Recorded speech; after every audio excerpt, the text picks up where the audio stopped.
শঙ্করের সঙ্গে মালদা পৌঁছানো মাত্রই এবার আয়ুষকে সপাটে চড় মারল ইন্দ্রাণী গাঙ্গুলি। হ্যাঁ বন্ধুরা, ভিডিওটা দেখতে থাকুন। যে মুহূর্তে কিনা একদিকে সম্পূর্ণরূপে কুসুম বাড়ি ফেরা মাত্রই এই বিয়েটাকে অস্বীকার করে বসে এবং বলতে থাকে যে ছোটো সাহেব অনেক হয়েছে, অনেক সহ্য করেছি, আমি আর কোনো মতেই আপনার এই আদিক্ষেতা সহ্য করতে পারছি না। আপনি সেটা বুঝতে পারছেন আপনার কী প্রয়োজন ছিল সেখানে হোটেল করে গিয়ে সমস্ত লোকেদের উপস্থিতিতে আমার স্মৃতিতে সিঁদুর পরিয়ে দেওয়ার। বলুন তো আপনাকে এই সাহসটা কে দিয়েছে? আমার জীবন নিয়ে খেলার সাহস আমি কাউকে দিইনি। সেই জায়গায় আপনি কে বলুন তো, যে আপনি আমার জীবনের এত বড় একটা সিদ্ধান্ত একাই নিয়ে নিলেন? বলুন তো আপনি কাকে জিজ্ঞেস করে আমার স্মৃতিতে সিঁদুর পরিয়েছেন? বলুন তো এটা আমার জীবন এবং আমার ব্যক্তিগত জীবনে আমি কী করবো না করবো, কার সঙ্গে আমার বিয়ে হবে না হবে, যেটা সম্পূর্ণরূপে আমার ব্যক্তিগত সিদ্ধান্ত হওয়ার কথা, সেটা আমার বাবা এবং আমার ঠাম্মি ঠিক করতে পারে, আপনি নয়।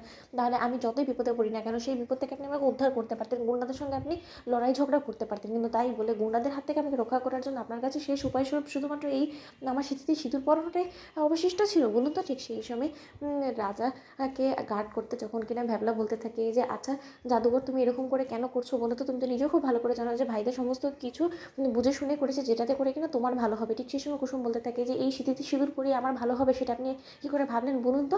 আপনার একবার লজ্জা করছে না যে আপনার ভাইদের কারণে আজকে আমার গোটা জীবনটা উথাল পাতাল হয়ে গেল? আজকে আমার এই স্মৃতিতে সিঁদুর, এই সিঁদুরটা আমি কোনোভাবেই রক্ষা করতে পারবো না, তার কারণে আমাদের এই বিয়েটা কেউ মেনে নেবে না। সেই সমস্ত সত্য এবং বাস্তবতা জেনেও এরকম একটা অঘটন কী করে বা সে ঘটালো? ঠিক সেই সময় কুসুমের ঠাম্মি তখন কিনা চমকে ওঠে এবং বলতে থাকে যে হ্যাঁ রে কুসুম, তুই সমস্ত কী কথা বলছিস বলতে একটা রাজমিস্ত্রির সঙ্গে তোর বিয়ে হয়েছে এবং আমি তো রাজাকে তোর জন্য যোগ্য বলে মনে করে ওর সঙ্গে রাজার বিয়ের সম্বন্ধ ঠিক করছিলাম। সেই জায়গায় কিনা তুই এখন বেঁকে বসেছিস, তুই কোনো মতে চাস না যে রাজা আর তোর স্বামী হোক। সেই জায়গায় না হয় একটা দুর্ঘটনা বা একটা পরিস্থিতির প্রেক্ষাপটে পড়ে না হয় রাজা তোকে তাড়াহুড়োর মধ্যে সিঁথিতে সিঁদুর পরিয়ে দিচ্ছে, তাতেও অন্যায় কী করেছেন তো সেটাই বুঝতে পারছি না। কেন তোদের মধ্যে মেল খেতে পারে না বলতো?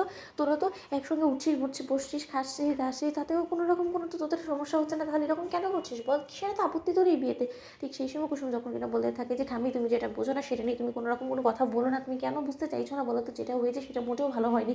ঠিক সেই সময় ইন্দ্রাণী গাঙ্গুলি মালদা পৌঁছানো মাত্রই এক পর্যায়ে যখন কিনা কুসুমের বাড়িতে গিয়ে আয়ুষকে বর বেশে দেখা মাত্রই আয়ুষকে সপাটে ঠাটিয়ে এক চড় মারে এবং বলতে থাকে যে লজ্জা করে না নির্লজ্জ বেহায়া ছেলে কোথাকার, এই জন্য কি তোমাকে আমি চন্দননগর থেকে এই মালদা পাঠিয়েছিলাম? ঠিক সেই সময় শঙ্কর যখন কিনা বলতে থাকে যে আগে কর্তামা আপনি রাজাকে কেন মারছেন বলুন তো? এদের মধ্যে রাজার কী দোষ বলুন তো? ও বেচারা তো আমার মেয়েকে বাঁচানোর জন্য এই সমস্ত কাজ করেছে। ঠিক সেই সময় ইন্দ্রাণী গাঙ্গুলি যখন বলতে থাকে যে কাকে তুমি কী বলছো বলো তো শঙ্কর?